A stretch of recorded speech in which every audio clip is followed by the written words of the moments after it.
Welcome back to my channel Suni's kitchen. Like చేయండి, share చేయండి, subscribe అవ్వండి. హాయ్ అండి. ఈరోజు గోరు చిక్కుడుకాయని సింపుల్గా టేస్టీగా ఎలా చేసుకోవాలో మీకు చూపిస్తాను. దీంతో టమాటా రసం కానీ పప్పుచారు కానీ ఈ కూరకి కాంబినేషన్గా చాలా బాగుంటుంది. అయితే మనకి చపాతీల్లో కూడా బాగుంటుందండి. అలాగే మనం పుల్కా చేస్తాం కదా, దానికైనా చాలా టేస్టీగా ఉంటుంది. సింపుల్గా ఎలా చేసుకోవాలో కూడా మీకు చూపిస్తాను. పొద్దునే క్యారేజ్ టైం కదండి, త్వరగా చేయడానికి ఎలా చేసుకోవాలో చూపిస్తాను. గోరు చిక్కుడుకాయ ఇష్టం లేని పిల్లలు కూడా చక్కగా తినేస్తారండి. చక్కగా ఫైబర్ అన్నీ ఉంటుంది అంటే తింటారా? ఈ విధంగా చేసి చూడండి, చక్కగా తినేస్తారు. అయితే నేను ఒక అరకిలో వరకు గోరు చిక్కులు తీసుకొని వీటిని రేపు మార్నింగ్ వండుతామంటే ఇవాళ నైటే నేను ఇలా వీటిలన్నిటిని చక్కగా తీసేసి కట్ చేసేసి చిన్న చిన్న ముక్కలుగా పెట్టుకున్నాను. ఎండు కొబ్బరి కూడా కట్ చేసి ముక్కలుగా పెట్టేసుకున్నాను. చూడండి, ఆ కొబ్బరి ముక్కల్ని అలాగే చిక్కుడుకాయ ముక్కల్ని నేను ఫ్రిడ్జ్లో పెట్టేశానండి. పొద్దున్నే లేచి వాటిని ఒక 2 సార్లు కడిగేసాను. చిక్కుడుకాయల్ని ఇలా కడిగేసి దీంట్లోకి కొంచెం పసుపు వేసి ఇలా ఉడికిచ్చేసానండి మెత్తగా. మనం అటు ఇటువైపు ఉన్న తొడేలు తీసేసి చక్కగా కట్ చేస్తాం కాబట్టి త్వరగా ఉడికిపోయినాయి. పీసులుగా కూడా రావండి. దీనికోసం నేను ఒక ఉల్లిపాయ కట్ చేశాను, చిన్న అల్లం ముక్క, వెల్లుల్లి, ఒక 6-7 వరకు ఎండుమిర్చి, అలాగే ఎండు కొబ్బరి.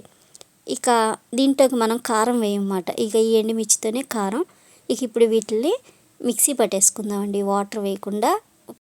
ఇలా అన్నీ వేసేసుకొని దీంట్లోకి ఒక స్పూన్ వరకు గసగసాలు వేసుకోండి. టేస్ట్ అయితే భలే బాగుంటుందండి గసగసాలు గోరుచిక్కుడుకాయలో వేస్తే. చూడండి, ఇప్పుడు ఎండుమిర్చి వేసేసుకున్నాను, అలాగే ఎండు కొబ్బరి, అల్లం ముక్కలు, వెల్లుల్లి వేసేసాను. చూడండి, ఒక స్పూను గసగసాలు వేసుకున్నాను, సరిపోతుంది. ఇక దీన్ని మిక్సీ పట్టేసేయడమేనండి. మిక్సీ పట్టేసి దీన్ని పక్కన పెట్టేసుకోండి. ఈలోగా మన చిక్కుడుకాయలు కూడా పొయ్యి కట్టేశాను, చల్లారుతూ ఉన్నాయి కదా. ఇక ఈ గిన్నె తీసి పక్కన పెట్టేసుకొని చక్కగా ఉడికిపోయి ఇక ఒక గిన్నె పెట్టేసుకుందాం. కళాయి పెట్టేసుకొని ఆయిల్ వేసేసుకున్నాను. ఒక 4 స్పూన్ల వరకు ఆయిల్ వేసానండి. దీనిలోకి కొన్ని జీలకర్ర వేసుకున్నాను. కాస్త జీలకర్ర చిటపట అనగానే మనం ఉల్లిపాయ ముక్కలు వేసేసుకుందాం. చూడండి, రొటీన్గా అయితే మనం దీంట్లోకి తాలింపులు వేస్తాము. నేను ఉత్తి జీలకర్ర ఒకటే వేసాను, టేస్ట్ చాలా బాగా వచ్చిందండి. ఇక ఇప్పుడు కొంచెం కరివేపాకు కూడా వేసేసుకుందాం. వేసుకొని ఈ కాస్త కలర్ చేంజ్ అయ్యే వరకు వేయించుకోండి. చూడండి, ఈ విధంగా. ఇప్పుడు ఇవి వేగుతున్నాయి కదండి. ఇప్పుడు మనం చిక్కుడుకాయలని ఇలాగా వేసేసుకుందాం. చూడండి, వాటర్ లేకుండా ఇలా వేసేసుకుందాం. ఈ విధంగా చాలా సింపుల్ అండి. ఇక మనకి చిక్కుడుకాయలు ఒలుచుకోవడం ఒకటే కానీ కష్టం.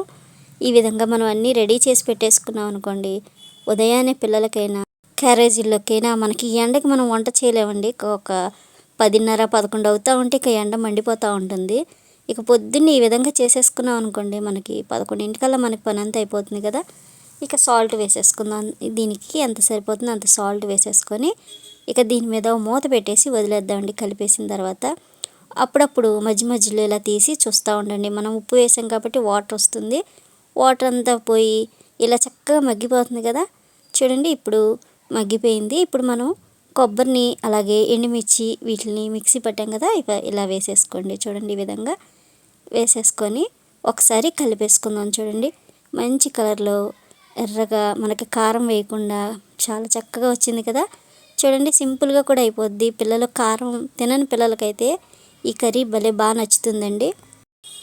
ఈ విధంగా చక్కగా కలిపేసుకుందాం. చూడండి, ఇక ఇక్కడ పొయ్యి మనకి లో ఫ్లేమ్లో పెట్టుకొని ఇలాగ అడుగంటకుండా ఒక 2 నిమిషాలు ఫ్రై చేస్తే సరిపోతుందండి. చూడండి, ఈ విధంగా.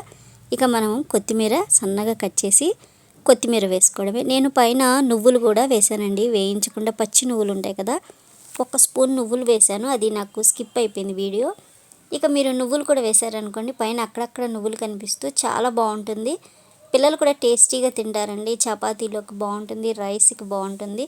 నేను ఈ విధంగా ఒక సర్వింగ్ ప్లేట్లోకి తీసేసానండి. ఒక బౌల్ తీసుకొని అందులోకి సర్వ్ చేసాను. ఈ విధంగా చాలా సింపుల్ అండి, టేస్ట్ కూడా అదిరిపోయింది. నేను ఈ విధంగా ఒక బౌల్లోకి తీసేసి పైన కొత్తిమీరతో ఇలా గార్నిష్ చేసేసాను. దీనికి నేను ఏం చేస్తానంటే టమాటో రసం పెట్టానండి నేను. ఇక టమాటో రసం కూడా అయిపోవచ్చింది. ఈ విధంగా టమాటో రసం పెట్టేశాను. ఈ 2 కాంబినేషన్ అయితే చాలా బాగుందండి. చక్కగా ఈరోజు నాకు వంట సింపుల్గా అయిపోయింది. టేస్టీగా కూడా ఉంది. మా ఇంట్లో తినని పిల్లలు కూడా చక్కగా తినేశారు ఈరోజైతే. చాలా టేస్టీగా కూడా ఉంది కదా, ట్రై చేయండి, టేస్ట్ చేయండి. Thank you for watching my video.